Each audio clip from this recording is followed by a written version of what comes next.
সকল বন্ধুকে বাংলার বিকাশ ইউটিউব চ্যানেলে শুভেচ্ছা জানাই।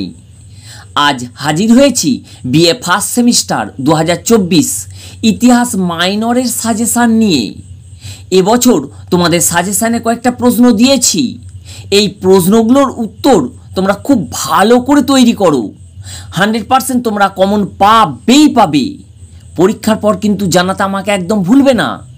গত বছরের মতো এবছরও তোমাদের সব কটা কমন আসবে, শুধু বিশ্বাস রেখে পড়ে যাও। ভালো লাগলে অবশ্যই চ্যানেলটিকে সাবস্ক্রাইব করে রেখে দাও, লাইক করো, বন্ধুদের অনেক শেয়ার করো, সকলে খুব উপকৃত হবে।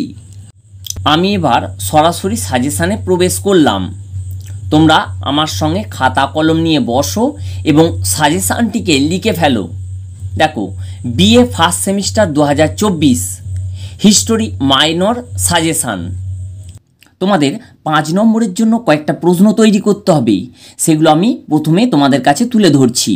দেখো, 1 নম্বর, প্রাচীন ভারতের ইতিহাস রচনায় লেখমালা বা লিপি এবং মুদ্রার গুরুত্ব লেখো।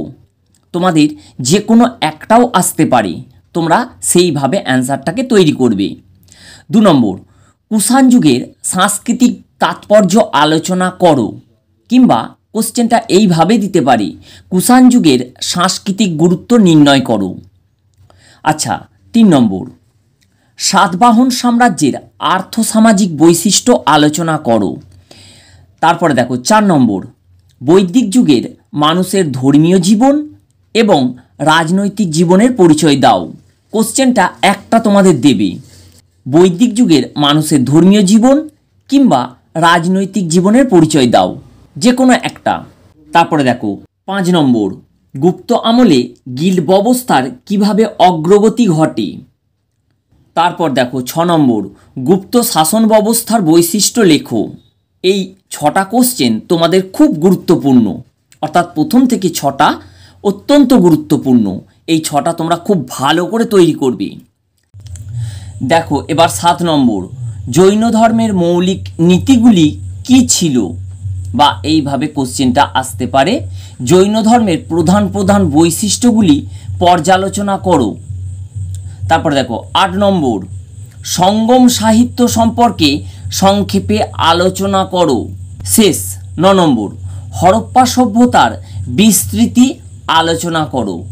তাহলে এই কটা 5 নম্বরের তোমরা খুব ভালো করে তৈরি করো এবং বিশ্বাস রেখে পড়ো, সব কটা কমন পাবে।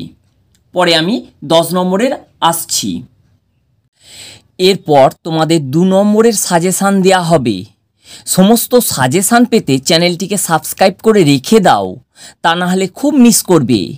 এবার আমি মূল আলোচনায় ফিরছি। এবার আমি 10 নম্বরের কোশ্চেনগুলো তোমাদের সামনে তুলে ধরছি। তোমাদের 10 নম্বরের উত্তর দিতে হবে 2টি, আমি সাজেশানে দিলাম 5টি।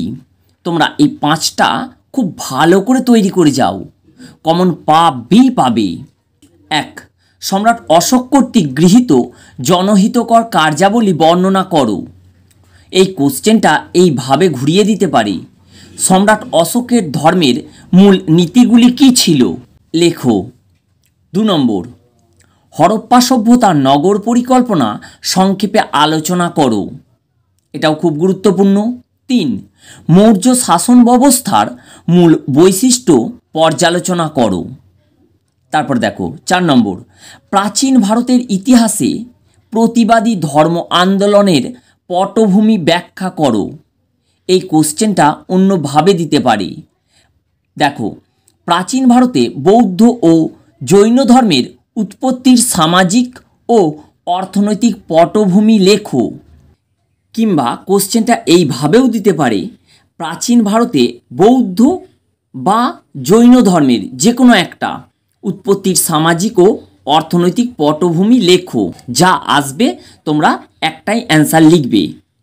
দেখো এবার 5 নম্বর, দ্বিতীয় চন্দ্রগুপ্তের সামরিক কৃতিত্ব আলোচনা করো।